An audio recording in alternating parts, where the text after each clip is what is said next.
Magandang umaga po. Nandito po tayo ngayon sa San Jose Morro Rizal kung saan nagaganap ang pag-apaw ng isang ilog malapit dito sa mga bahay-bahay. Meron po tayo interviewin na isang residente po dito sa Barangay San Jose. Magandang umaga po. Magandang umaga rin. Ano po masasabi niyo sa umaapaw po na ilog katulad po niyan?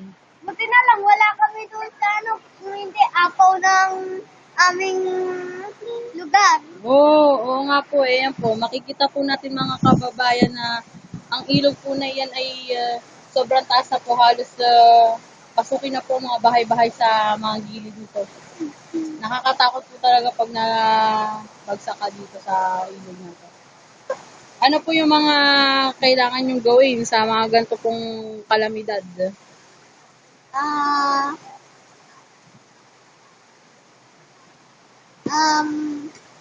i-